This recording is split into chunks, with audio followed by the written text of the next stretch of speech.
The door was closed, but someone inside was breathing. This was not the door of the presidential palace in Ouagadougou. This was the door of truth, which the system had kept locked for years. But today, someone had sensed that closed door. And that person was no ordinary citizen. It was President Ibrahim Traoré. He woke early, as always. A cup of tea was placed on the table. The newspaper came into his hands, and before him lay the same files, monthly reports, defense policies, parliamentary notes. But today, for a moment, his hand stopped among all these things. He closed the file, put the tea back without drinking it, and stood up from the table. The staff thought perhaps there was a new meeting. But when the secretary fixed his gaze on his face, he sensed something changing. That special political smile, which was considered part of the president's face, was missing today. In its place was a silent restlessness, as if the heart was saying something, but the tongue bore a burden. "Call the driver," the president said. The secretary immediately picked up the phone. "Where shall I take you, sir?" The president looked up and said, "Women's prison." The air in the room seemed to stop. "Sir, shouldn't we inform the women's prison?" The president's voice hardened. "No information. If you inform them, everything will be cleaned up. I want to see what is hidden." When the driver arrived, he saw that the president had neither worn his special uniform nor the protocol badge, just a plain khaki shirt, black shoes and nothing in his hands, no briefing, no file. He sat in a simple car. He instructed security that only one backup car should accompany them. No sirens, no media team, just silence. A silence that had become the identity of the human being hidden behind the presidential chair. As the car passed through the streets of Ouagadougou, every scene was routine. Children were heading to school, women were going to fetch water, shopkeepers were setting up their goods. Everything seemed according to routine. But the person passing at that moment was going against routine. President Traoré's eyes were outside the window. But his thoughts had gone to another dimension. He asked himself, "How many times have I heard mentions of prisons? How many reports have I seen? How many presentations have I attended, but I never went to see for myself? Why? Am I also part of that system which writes pain in files but fails to recognize it with eyes?" The driver was silent, but he kept looking at the president's face in the mirror. This was not the face that appeared before the nation. This face was a mirror of some inner wound. Passing through the old areas of Ouagadougou, the president saw an old mosque. In front, a girl was running with a book in her hand. He watched her for a few moments. Then he said slowly, "Someone's time never stops, but prison walls stop human breath. Today I am going to touch that breath which has been suffocating for years." As the car reached the outer gate of the prison, the sun had become intense. The closed chains on the door, the iron sheet, and the rust accumulated on it were like soil fallen on the grave of some pain. 2 guards stood at the gate. They first recognized the car, then the president. Eyes widened in amazement. The president lowered the window and said gently, "Don't worry. Just open the door." One guard ran inside in panic. The other stood speechless for a few moments. Then he opened the chain. The gate opened with a creaking sound, as if the direction of the wind that had been closed for many years had changed for the first time. Stepping inside, the president took a deep breath. Moisture in the air, moss on the walls, and hidden suffering in the eyes. These were scenes not found in any report. This was the realm that people often forget, and that some consider just a place of punishment. The echo of the president's footsteps began to resonate. The prison staff made way in amazement. The prison warden came running from the inner door, drenched in sweat. "Sir, if we had been informed earlier, we would have—" The president stopped him with a gesture of his hand. "If you had been informed, you would have shown what you know how to show. I have come to see what you hide, and so that's silent." Mourning had now become a question that might reach the confined breath of a prisoner for the first time, as the car stopped. In front of the iron gate of the women's prison, time seemed to freeze. The morning sun had become intense. But in the shadow of this door lay a different kind of cold. President Ibrahim Traoré opened the car door himself without any guard and stepped out slowly. There was neither anger nor surprise on his face, just a silent quest. The central gate of the prison was made of thick iron sheets. on which rust had created patterns as if years of screams had been absorbed into these sheets. Two guards on both sides of the door stared at the president in amazement. One immediately handled his rifle as if suddenly an enemy had arrived, but the other quickly recognized that this was no ordinary person. The greatest guardian of the state himself had arrived. "Sir," the guard's tongue stumbled. The president, without lowering the window, said just one sentence. "Don't panic. Open the door. No information was given." That was the purpose. For a moment, silence fell. Then the warden came running from inside, uniform askew, crooked, lines of sweat on his face, fear, surprise, and regret all floating together in his eyes. "Sir, if you had given notice, we would have prepared." The president, looking into his eyes, said, "I don't need your preparation. I have come to see what you hide, the pain that remains outside the files, those women whose stories are written only in their eyes."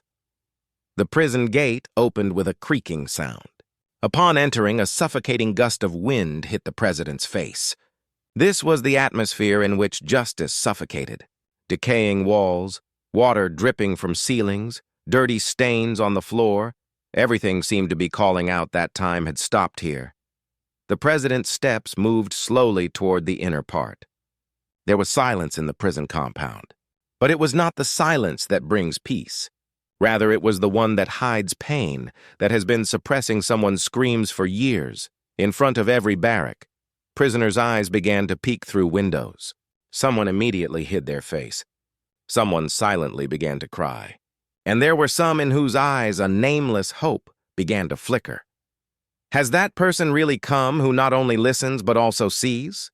The warden kept trying to speak. "Sir, this barrack is for that case. That prisoner is mentally ill. Here are more serious criminals." But the president's eyes were clearly telling him, "Be silent. Today I will not hear the truth from your tongue, but from their eyes." On the way, the president placed his hand on the door of a barrack. He paused for a moment, then slowly opened the door. Inside sat a few women, some silent, some with heads bowed. Their ages were between 20 and 50. Old clothes, marks of wounds on their bodies, and the haze of fatigue on their faces. One woman gathered courage and raised her eyes. She saw the president and hesitated. Then she said slowly, "Are you really the president?" The president only nodded and said softly, "I have come to see you, to hear you." Tears began to flow from the woman's eyes. Then someone started crying, and after a few moments, the entire room was filled with sobs. Those tears were not for any politician's promises, but because someone had opened the door for the first time, a door that is not only locked with locks, but also with eyes, minds, and hearts. The warden panicked. "Sir, they have all become emotional. If you wish, I can arrange for tea." The president, without looking at him, said, "It's not time for tea. It's time for truth." He continued inside. With every step, a question echoed in his heart. Did I spend years trying to know the country just by reading files? And what about the truth that is locked here? Going to the inner courtyard, his gaze stopped at one cell. An ordinary door, a curtain of old cloth, and behind the door sat a woman in silence. This was the moment that made the president human. That cell was not different from all the others, but still there was something in it that forced President Ibrahim Traoré to stop. Perhaps it was the torn old cloth hanging on the door, or the silence coming from inside that was more resonant than the screams of other prisoners. He stepped forward slowly. The warden was walking softly behind him, as if some secret was about to be revealed whose punishment was just hearing the truth. The door opened slowly. Sunlight entered inside and cast a golden layer on the dust accumulated on the cell walls. In the corner of the room sat a woman. A dusty shawl on her head, eyes downcast, hands placed on her knees as if she was holding herself together so that her existence wouldn't break. The president kept his eyes fixed on her for a few moments. Then he said in a slow voice, "What is your name?" After many moments of silence, like a spring trickling from inside a frozen mountain, a soft voice came. "Mariam." Ibrahim pulled a chair closer to sit near her, which creaked loudly as if it too had been waiting for some wait for years. "Mariam, how many years have you been here?" Without raising her eyes, she answered, 6 years, 2 months, 4 days. This count hit the president's heart like a hammer. Someone counts their imprisonment with such precision only when every day remains as a wound in memory. The crime? I worked in a house. My employer accused me of stealing her jewelry. No witness, no lawyer. The next day I was presented in court and the verdict was announced. These were not words. These were slaps on the face of the system. A glimmer appeared in Ibrahim Traoré's eyes as if someone had rekindled the fire buried inside him. He knew that for powerful people like him, such stories were common. But the difference was that today he was hearing that story for the first time from the eyes of someone whose life had been destroyed. The warden quickly handed over a file. Sir, this is her case file. It's old but complete. The pages of the file were torn. The corners had turned yellow. When the president opened it, the first page itself began to scream. Accusation. Jewelry theft. Complainant, Shaista Lauren. Judge, Samuel. This was the same judge against whom a serious bribery case had been filed 3 years ago. The president's hands tightened on the file. Testimony? The president asked. None, just the complainant's statement. Miriam's voice contained helplessness. There was no lawyer, sir. This was a case that proceeded for free. The verdict was given in 24 hours. Ibrahim closed the file and looked at Miriam. She was still silent, as if every emotion inside her had been buried. Did you never appeal? To whom? Court doors only open for those who have lawyers, time, or connections. I only had Allah's name. This sentence seemed to be written on all the walls of the prison. The president bowed his head. He was certainly a politician, but he was human first. He knew that everything exists in the book of law, but what he saw in this cell was not in any book. There was no softness in Miriam's voice. There was moisture. If you were released right now, what would you do? Miriam raised her eyes and looked at him for the first time. In her eyes was neither surprise nor hope, just fatigue that had been growing within those same walls for 6 years. First, I would go to my mother's grave. Then perhaps I would try to forgive myself for staying silent. Ibrahim Traoré stood up from the chair and stepped toward the door. His back was straight, but his heart was heavy. This was not just the story of one woman. This was the grave of the entire nation's system of justice, under which a daughter had been buried alive for 6 years. The evening of Ouagadougou was slowly melting into ink, but the questions that had awakened inside President Ibrahim Traoré could not be silenced by any night's arrival. After returning from the prison, he immediately summoned his special team. Before them on the table lay Miriam's same old decayed file, which he had brought with him in his pocket, like some evidence that was about to file a case against history. He opened the first page of the file again, but this time he didn't just read the words. He searched for the hidden intentions behind them. Complainant Shaista Lauren, a lady from a wealthy business family whose husband held an important position in the Ministry of Commerce. Judge Samuel Bard, the same infamous judge who had been suspended 3 years ago on bribery charges. But then the court had closed the case due to lack of evidence. Ibrahim Traoré's fingers tightened on the corner of the file. This was not just Miriam's problem. This was a stain on the entire judicial system. He said in a stern tone, I need the complete audio of that day's hearing, the judge's previous reports, and the complete file of Shaista Lauren's family background by tonight. The officials were shocked. They had never heard such an urgent order. But seeing that flame in the president's eyes, no one had the courage to refuse. A few hours later, all those records were placed on his office table. The audio tape was put in the player. The voice came, the accused has not confessed to theft. The complainant's statement is considered sufficient. The court, understanding this case as decided, orders imprisonment with hard labor. That's it. No cross-examination, no questions, no chance for defense. As if someone had torn a page from the book of law and written a death warrant on it. The president closed his eyes, as if some wounded memory had been suppressed under his eyelids. Then he said slowly, This was not justice. This was the murder of institutions. He called his press secretary. Tomorrow morning I will hold a press conference myself, and tomorrow itself Judge Samuel Bard's inquiry will be reopened. The secretary hesitated. Sir, This could raise questions about the independence of the judiciary. The president looked at him with cold eyes. If a daughter has been kept in prison for 6 years without witness and without lawyer, then that is not judiciary. That is a market of punishment. And where justice is sold, raising questions becomes a duty. At that moment, a message came on his phone. Shaista Lauren's husband had requested a meeting with the president.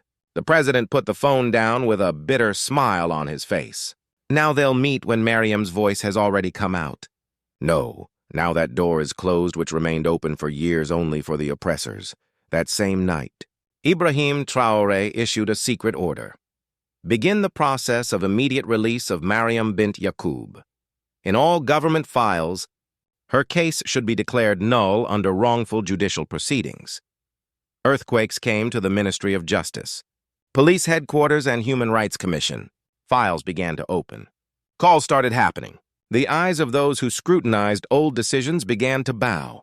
But the president needed neither anyone's apology, nor any interpretation, nor any political pressure. Because before his eyes sat that woman who had neither spoken, nor cried, nor screamed for 6 years. But her silence had now shaken the entire country. The morning sun had not yet fully risen from the horizon, but a strange restlessness had spread inside Ouagadougou prison. Uniformed guards repeatedly straightened their caps. The prison superintendent was lost in piles of files, and outside the gate police officials stood in queues. Such a scene had never been seen before, and then that car with black windows came and stopped at the prison door. The door opened slowly, and Ibrahim Traoré got out without any guard. On his face was neither any political impression nor any proud dignity, just a justified intention and silent anger. Upon entering, he ordered that the door of cell number B7 be opened. Guards ran, brought keys, and began opening locks with trembling hands. The clicking sound of each lock seemed as if the locks of truth that had been closed for years were breaking.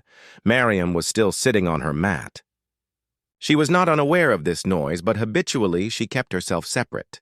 When the door chains took their last breath and the iron door opened slowly with a creaking sound, everything seemed to stop. The president stepped inside. Prisoner women began to silently observe. One lady sobbed, another raised her hands in prayer, and a third closed her eyes and shed tears. The president stood in front of Mariam. His eyes were moist, but his voice was strong. Mariam bint Yaqub, the accusation against you has been proven false. You are now free. The order for your release has been issued at the government level. Mariam raised her eyes as if awakening from a deep sleep. Trembling on her lips, but tongue silent. She just kept looking as if she couldn't believe it. Can I really go outside? Ibrahim nodded. Yes, and today you are being freed not only from imprisonment, but also from the blindness of the system. Guards gave her new clothes, a plain white suit and a clean shawl. When she put on that shawl, a soft whisper spread among the prisoners. This is the same Mariam. But Mariam didn't answer anyone. She got up and began walking with slow steps with the president, as if the wounds of 6 years were being left behind with every step. As she reached the door, the president stopped and looked at that cell one last time. The same moist walls, the same decayed mat, and that door which was now open. Doors are not just made of iron. Some doors are also in conscience, and today a door of conscience has opened. As she came outside, media cameras began flashing. Reporters were shouting questions. Would you like to speak? How did 6 years pass? Will you file a case against the court? Mariam heard all these questions but said nothing. She just glanced at the sky. The sunlight fell on her face. After 6 years, she was feeling the first touch of sunlight. Reaching the car door, a reporter shouted, "What is in your heart now, Mariam?" Mariam stopped. For the first time, she looked toward the public. Her face filled with peace, and she said just this much. There is nothing in my heart, but there is an empty space in my chest that judicial silence has created in 6 years. Now it's time to fill it. The door closed. The car moved, and in the hearts of all the prisoners inside the prison, only one prayer began to be born. O Lord, don't make anyone a Mariam. But if you do, then give them justice like Ibrahim. That guest house in the suburbs of Ouagadougou, where once only state ministers used to stay, was open today for a silent woman.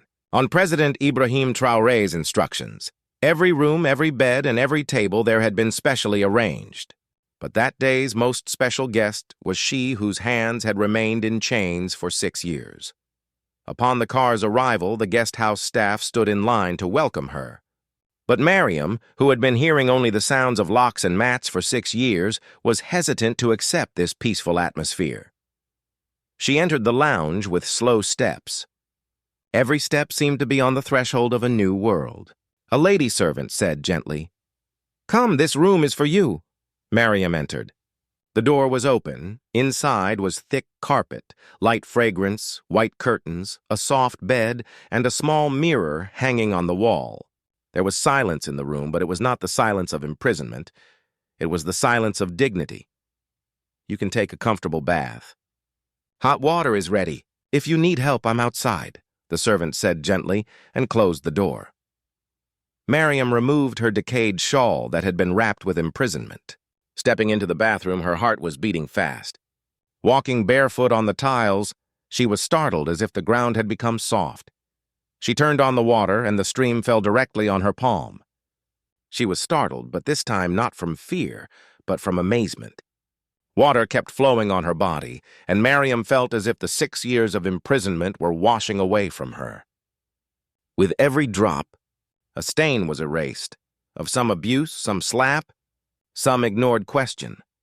She stood under the water for a long time, as if meeting herself for the first time, after bathing. When she came out, a white suit was placed on the bed, soft, fragrant, and unfamiliar. She wore the clothes, put on the shawl, and slowly came and stood in front of the mirror. "Is this me?" she said in a low voice. In the mirror was a clean face, slightly swollen eyes, tired but bright features, and those hair that were now free from the smell of imprisonment. Mariam looked at the mirror carefully as if meeting herself for the first time. That moment when a human regains their identity is beyond words. There was a light knock on the door. "Mariam Bibi, the dining table is ready. If you wish, please come." Mariam adjusted her shawl and slowly moved toward the dining room. A white sheet was spread on the table. Hot curry, rice, bread, dessert, and tea were placed on plates. She pulled the chair and was about to sit when she stopped for a moment. She looked around. No guard, no one giving orders, no one asking for orders. "Is all this for me?" she asked in a suppressed tone. The servant respectfully replied, "Yes, you are our president's guest." She took the first morsel, warm, soft, full of flavor. That moment, which is ordinary for common people, was the return of life for Mariam.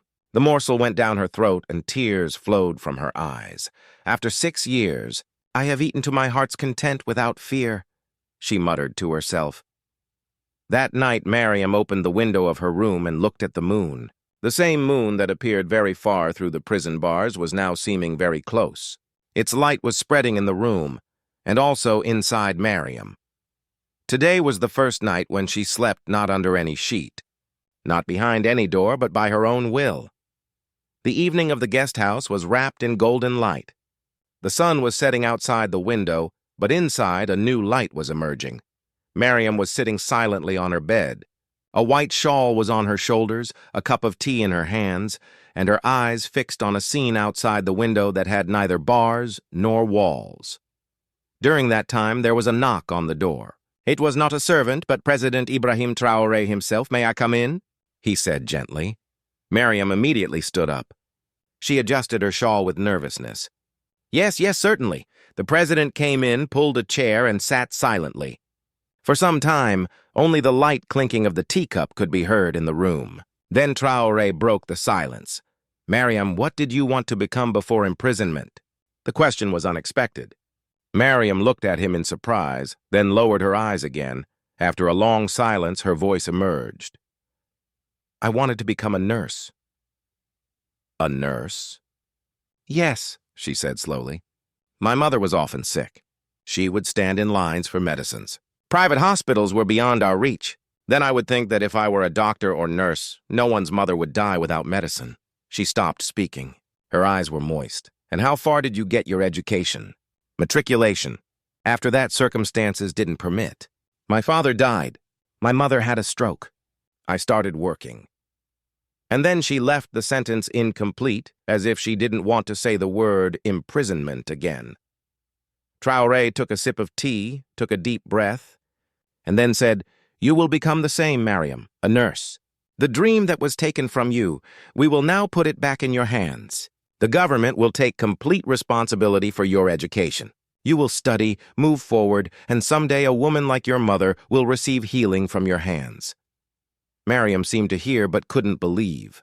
There was amazement in her eyes and trembling on her lips. She barely asked, "Can people like me start again?" Traoré leaned forward from his chair and said, "The real question is, why didn't systems like ours give you a chance to start again?" Mariam's eyes began to moisten, but this time those tears were not of sorrow, but of hope. Traoré stood up and gently placed his hand on her shoulder. "Tonight when you sleep thinking that tomorrow morning you will wake up not as a prisoner but as a student. And if tomorrow there is a pen in your hand, believe that this world will be forced to listen to your pain." A new morning in Ouagadougou opened its eyes, and a silent revolution had been born within it. Mariam was no longer a prisoner. On President Traoré's orders, her educational admission was arranged in a famous nursing institute of the country, but she was not a traditional student. She went there every day in her plain white clothes, carrying a small bag. Helplessness on her face, but such light in her eyes that had pierced through years of darkness. Initially, some students would become quiet seeing her. One of them whispered, "She came out of prison, right?" Someone asked tauntingly, "Will she study with us?" But time proved what Traoré had said. One who has endured pain becomes the best listener. Mariam neither answered nor complained. She just kept studying, kept listening, and kept absorbing every point. One day in class, there was a lecture on human compassion. The teacher asked, "If there is a patient in front of you who doesn't have the strength to speak, how will you understand what they want?" Everyone became silent. Mariam raised her hand. "From the heart, we will try to read their silence. Because sometimes silence is deeper than screams." Silence fell in the classroom. The teacher said just one sentence. "Today I felt that I too came to learn." Meanwhile, President Traoré had started a secret audit of all the country's prisons and took a surprising step during this process. He announced that Mariam was being appointed as legal advisor to women's prisons. This sentence fell like lightning on the ground. "A former prisoner, now a court advisor!" The media screamed. The opposition created an uproar. But Traoré gave only one sentence. "One who has suffered injustice can understand the reality of justice." A few days later, Mariam opened the same door again through which she had passed on the day of release. She was now standing at the gate of Ouagadougou prison as an officer. The old warden lowered his eyes. The guards saluted, and the prisoner women seemed to sense the fragrance of hope. Now she would roam the barracks, listen to cases, ask questions to prisoner women, give everyone a chance to tell their story. Many prisoners' eyes would moisten. Many hands would join in prayer. One day a young girl, who also had a false accusation of theft, said crying, "We can't believe that someone like you comes to listen to our stories. We just thought that courts are only for the rich." Mariam held her hand and said gently, "When I was in prison, no one heard my voice, but now I promise I will make your silence heard that day." For the first time in that prison, neither any scream was heard nor any mourning, just peace, as if ointment was being applied to wounds. President Traoré said in a private gathering that evening, "Mariam is no longer an institution. She is a movement. She is showing that if a woman speaks, the system is forced to listen." In the same prison where once only sounds of mourning echoed, today a wooden board was installed with golden letters engraved on it. Mariam Center for Judicial Awareness and Guidance. This was the same prison where Mariam had spent 6 years in anonymity. The same barracks, the same walls, but the atmosphere had changed. This center was established in a separate room inside the prison, extremely simple but dignified. Inside were tables, rows of chairs, file cabinets, and a white board was installed, on which the first sentence was recorded, Law is better understood by one who has suffered injustice herself. This center was not just a place of learning, but a center of awakening. Mariam had decorated this place not with books, but with experiences. She came there every day. Different prisoners were called in each session. Some spoke for the first time. Some voices trembled and some left after listening silently. But there was definitely a question on their faces. "Has someone come to listen to us?" Mariam explained each prisoner's case to them. She told them that the courtroom is not only for lawyers, but for every woman's story. She would draw case maps and drafts, explain law's complexities with examples, and then say, "The day you tell your own story, the world cannot remain silent." One day, a middle-aged prisoner woman asked slowly, "Are you really the same Mariam who was imprisoned here for 6 years?" Mariam smiled and answered, "Yes, the same, but now I am not only a sailor but also your future." Gradually, lawyers started coming to the center. The government made an agreement with a legal aid organization whose lawyers held sessions with Mariam twice a week. Prisoner women were explained their rights, the nature of their cases, and possibilities of appeal. For the first time, many women's appeals were properly filed, and some of their bails were also approved. The prison staff also felt that changes were coming in the inner atmosphere. Now time was not just passing, but awareness was being awakened. One day, the new superintendent, whom the government had sent to monitor reforms, came for an inspection of the center. She kept taking a deep look.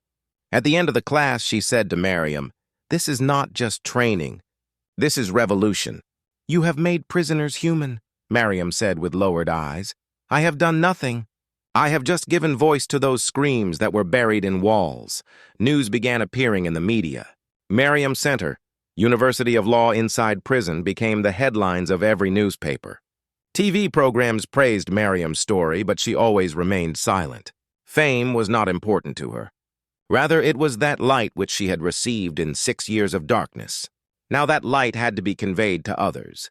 In a small gathering of prisoners, where some women who had been released were assembled, Mariam looked at everyone silently. One of them came forward and said, "Whatever we are today, it's because of you. You taught us that we are not just prisoners, but also voices." Mariam placed her hand on her forehead and said, "Now all of you go and become Mariam. Because behind every closed door lies a story. Someone is needed to listen." The Grand Conference Hall in Paris had thousands of faces silently looking toward a stage where the most unconventional Speaker of the United Nations Women's Rights Conference was about to be introduced. Ladies and gentlemen, please welcome Mariam bint Yaqub, who was once a prisoner and has now become the world's conscience. Applause began. Some people looked at each other in amazement, as if thinking, "A prisoner as a speaker?" But when a silent, dignified woman in simple clothes appeared at the edge of the stage, all the applause gradually stopped. Her eyes had the sharp gleam of experience, and her walk had that dignity that is born only from sorrow. Mariam took the microphone. She remained silent for a few moments. There was pin-drop silence in the hall. Then she spoke in a slow, justified voice that penetrated the heart. "I remained in prison for 6 years. No chain was on my feet, but my voice was locked. In that silence, I learned one thing." Everyone bent forward to listen. "The loudest scream is the one that gets suppressed in the heart." This sentence echoed in the room. A few moments of silence passed. Then a journalist noted this sentence in his mobile. An African representative bowed his head and closed his eyes. A French scholar whispered, "This is history being written before us." Mariam continued, "I got no lawyer, no hearing." But instead of breaking, I composed myself. Because one day a human being, a president, came to my door and said, "Now you can speak." She paused and looked around the hall. Today I have come to open that same door. For you, for your daughters, for all those whose screams are still buried under the books of law. Applause began again, but Mariam raised her hand to stop. The hall became silent again. Justice doesn't just mean a court's decision. The first step of justice is taken when we listen to a woman's silence and believe in it. Then she said her last sentence, which made this conference a milestone. Today the world needs not a new law, but new ears that can listen, believe, and change. This sentence was recorded on the Central Board of the United Nations the next day. Every media channel made it a headline. A new ear for justice. Mariam's final sentence echoes across the globe. After this speech, Mariam stepped back for a moment. She bowed, turned off the microphone, and slowly came down from the stage. A small French girl who had come with her mother ran up to her and said, "Can I be Mariam too?" Mariam hugged her and said, "You don't need to become Mariam. You just never remain silent. Never." At that moment, all the representatives present in the hall stood up and began paying tribute to her. These applause were not for any speech, but for that woman who had given voice to silence, made imprisonment a lamp, and placed justice before the world not just as law but as an emotion. Today, Mariam is not just a name, but that sentence written on every closed door. Justice comes alive when silence is heard. The impact of Mariam's speech at the United Nations was felt far beyond the conference hall. Within weeks, her words had traveled across continents, translated into dozens of languages, and shared millions of times on social media. The phrase, "new ears for justice," became a rallying cry for judicial reform movements worldwide. Back in Burkina Faso, President Traoré received calls from heads of state, international human rights organizations, and legal reform advocates from around the globe. They wanted to understand the Mariam model, how a single act of presidential courage had not only freed one woman, but had sparked a revolution in criminal justice reform. But for Mariam herself, the international attention was both overwhelming and purposeful. She had returned to Ouagadougou not as a celebrity, but as someone with an even greater mission. The world was watching now, and that meant more responsibility. The Mariam Center had grown beyond the confines of the women's prison. President Traoré had authorized the establishment of similar centers in 12 other prisons across the country. Each center was staffed with former prisoners who had been cleared of wrongful convictions, trained lawyers, and social workers. The model was simple yet revolutionary. Those who had experienced injustice firsthand were best equipped to identify it in others and to provide not just legal aid, but emotional support and hope. 6 months after Mariam's UN speech, the impact was becoming undeniably clear. The Mariam Centers had reviewed over 3,000 cases, leading to the release of 847 individuals who had been wrongfully imprisoned. Among them were Fatou, a teenage girl imprisoned for alleged prostitution when she was actually a victim of human trafficking, Aminata. An elderly woman jailed for practicing traditional medicine without a license. Despite serving her community for decades, Salma, a young mother imprisoned for debt when the creditor had already been paid but failed to notify the court. Isha, a teacher falsely accused of embezzlement by a school administrator who had actually stolen the funds. Each release was documented, each story recorded. Mariam insisted on this, not for publicity but for accountability. "Every freed person is proof that our system failed," she would say. "We must remember these failures to prevent them." The work was emotionally exhausting. Mariam would often return to her modest apartment. She had refused the government's offer of a luxurious residence and sit by her window, processing the pain she had witnessed that day. Some nights she would call President Traoré. "Sir," she said during one such call, "today I met a woman who had been in prison for 8 years. 8 years for a crime she didn't commit. Her children grew up without her. Her husband remarried. Her mother died waiting for her return. How do we give back 8 years? Traoré's voice was heavy with understanding. "We can't, Mariam, but we can ensure that no one else loses 8 years to a broken system. Success inevitably breeds opposition. As the Mariam Centers gained prominence and began exposing systematic failures within the judicial system, powerful forces began to push back. Judge Samuel Bard, whose misconduct had led to Mariam's wrongful imprisonment, had been quietly building a coalition of judges, prosecutors, and prison officials who felt threatened by the reforms. They argued that the centers undermined judicial authority and created a parallel justice system. The opposition campaign was sophisticated. They leaked selective information to friendly media outlets, portraying the centers as expensive political theater. They questioned the qualifications of former prisoners to provide legal advice. They suggested that President Traoré was using the program to distract from economic problems. The most personal attack came in the form of a fabricated document, suggesting that Mariam had indeed committed the theft for which she was originally imprisoned, and that her release had been politically motivated rather than justified by evidence. When this document surfaced, Mariam was conducting a training session at the newest Mariam Center. Her assistant rushed in with a tablet showing the news headline, "Was Mariam really innocent? New evidence suggests presidential cover-up." The room fell silent. 23 former prisoners and current legal advocates looked at their leader, waiting to see how she would respond. Mariam read the article slowly, her face showing no emotion. Then she set down the tablet and looked around the room. "Does anyone here believe I am guilty?" she asked quietly. A chorus of "no" filled the room. "Does anyone here believe that President Traoré would risk his reputation to free a guilty person?" Again, a resounding "no." "Then we continue our work," Mariam said simply. "Truth doesn't need defense. It needs persistence." President Traoré's response to the fabricated document was swift and decisive.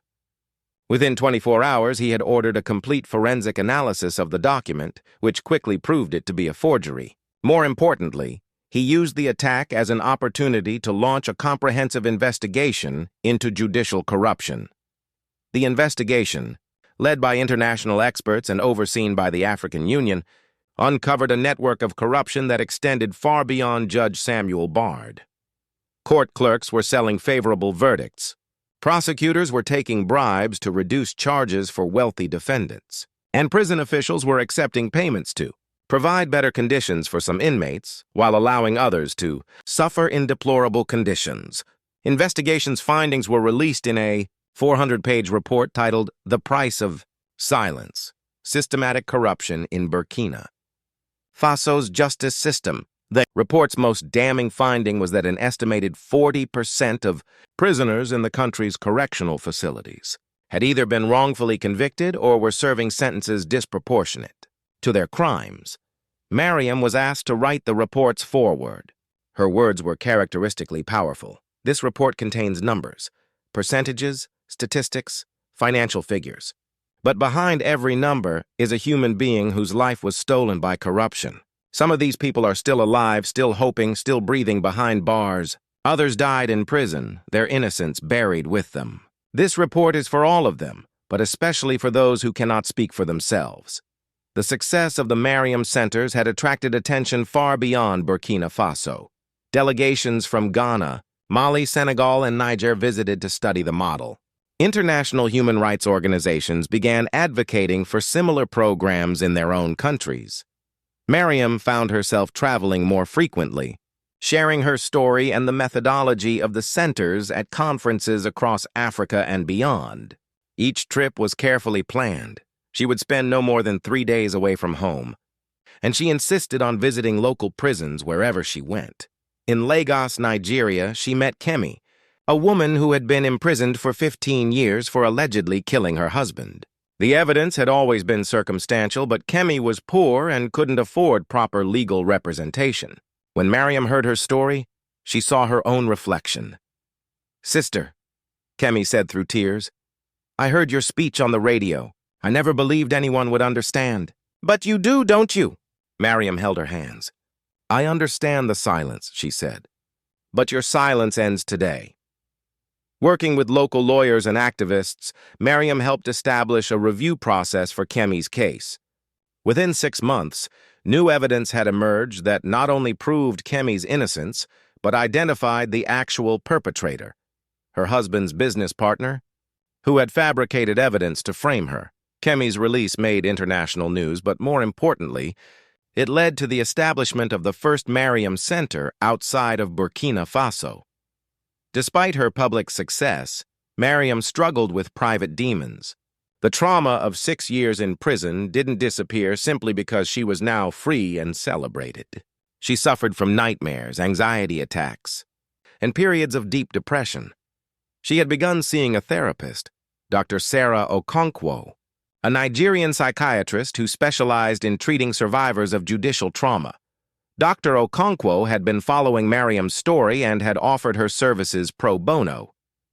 "You carry the pain of thousands now," Dr. Okonkwo explained during one session.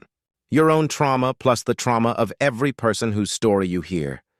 That's an enormous burden for anyone." Mariam's response revealed the depth of her commitment. "If I don't carry it, who will? These people trusted me with their pain because I understand it. I can't abandon that responsibility." "Understanding their pain doesn't mean absorbing it completely," Dr. Okonkwo counseled. "You can be effective without destroying yourself." It was during these therapy sessions that Mariam began to articulate something she had been feeling but hadn't been able to express. The fear that she would never have a normal life, never be able to form intimate relationships, never be able to simply exist without the weight of her mission. "Sometimes I wonder," she told Dr. Okonkwo, "if saving others means sacrificing myself, if being everyone's hope means giving up my own happiness." Dr. Okonkwo's response would later become a key principle in training other advocates. Sustainable advocacy requires sustainable advocates. You cannot pour from an empty cup. It was at a legal conference in Accra, Ghana, that Mariam met David Mensah, a human rights lawyer who had been working on prison reform in West Africa for over a decade. David approached her after her presentation, not to praise her work, which everyone else was doing, but to ask a practical question about implementing trauma-informed legal advocacy. Their conversation continued over dinner, then extended to a walk through the city. For the first time in years, Mariam found herself talking about something other than prison reform. Her love of reading, her memories of her mother, her dreams of one day having a small garden. David was different from the activists and officials she usually encountered. He listened without trying to solve, asked questions without judgment, and shared his own vulnerabilities. He told her about his father, who had been wrongfully imprisoned during Ghana's military dictatorship and had died in custody before his innocence was proven. "That's why I do this work," he explained. "Not because I'm noble, but because I'm angry. And I've learned that anger can be fuel, but it burns you up if you don't balance it with something else." Their relationship developed slowly, carefully. Both understood the complexities of loving someone whose life's work involved constant exposure to trauma and injustice. But they also recognized something precious, the possibility of finding peace with someone who truly understood the weight of the mission. When Mariam finally introduced David to President Traoré, the president's first words were, "Thank God. I was beginning to worry that we had made you a martyr instead of a human being." 5 years after her release from prison, Mariam faced a new challenge, training the next generation of advocates. The Mariam Centers had grown to encompass 47 facilities across 8 countries, and the demand for trained coordinators far exceeded the supply. Mariam developed a comprehensive training program that combined legal education, trauma counseling, and advocacy skills. But the most important component was something she called the Circle of Truth. Sessions where trainees shared their own experiences with injustice, either personal or witnessed. "You cannot advocate for someone else's truth if you haven't faced your own," she would tell each new group of trainees. The program attracted an unexpected demographic: young lawyers, recent law school graduates who had become disillusioned with traditional legal practice. They were drawn to work that felt meaningful, that connected law to human experience. Among them was Aminata Touré, a 26-year-old lawyer from Senegal whose sister had been sexually assaulted but couldn't get justice because the perpetrator was from a wealthy family. Aminata had won the case eventually, but the process had shown her how the legal system failed the most vulnerable. "Mariam," Aminata said during one training session, "how do you keep hope when you see so much injustice?" Mariam's answer surprised her. "I don't keep hope.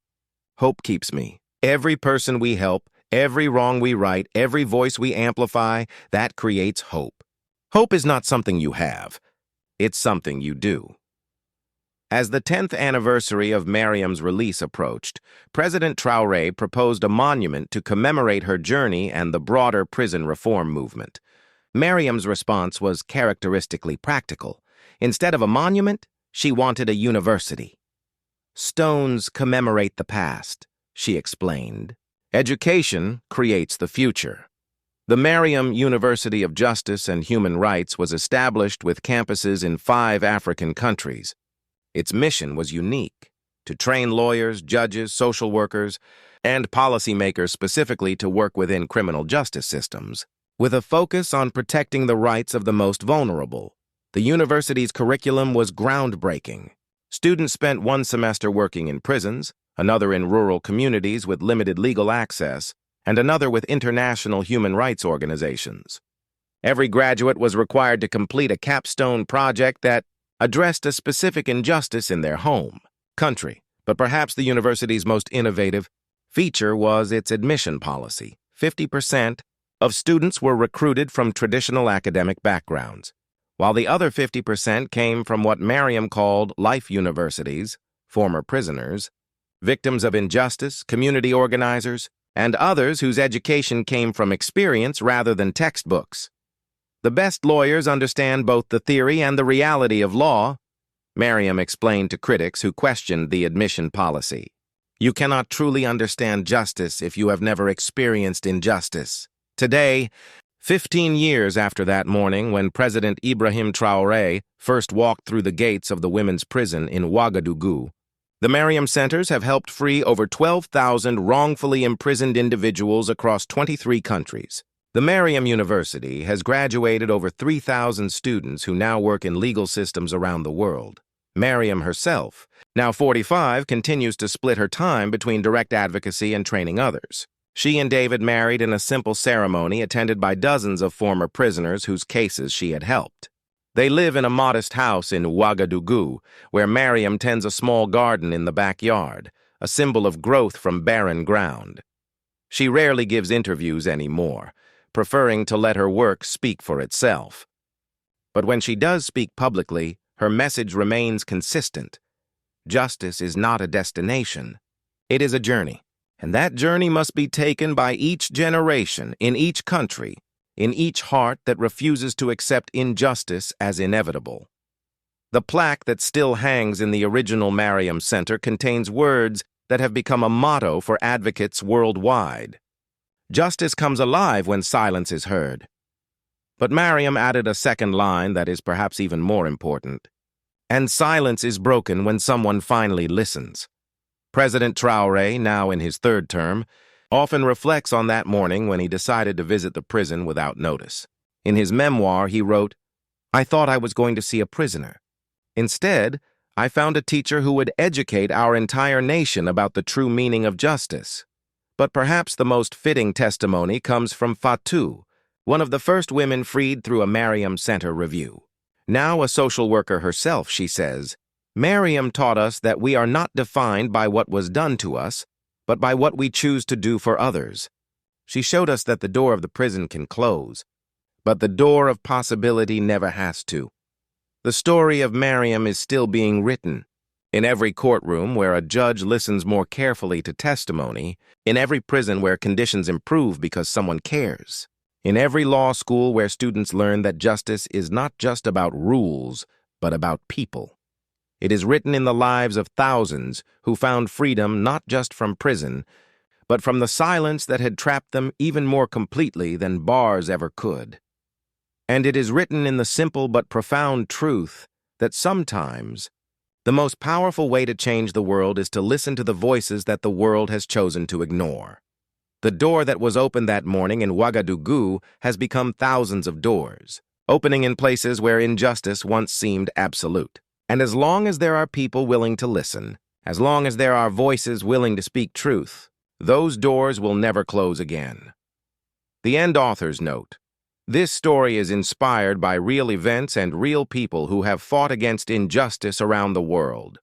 While the characters and specific events are fictionalized, the struggle for judicial reform and the power of listening to marginalized voices are very real. The Mariam Centers, while fictional in this story, are inspired by similar programs that exist today in various forms around the world, proving that sometimes fiction points toward the most practical truths.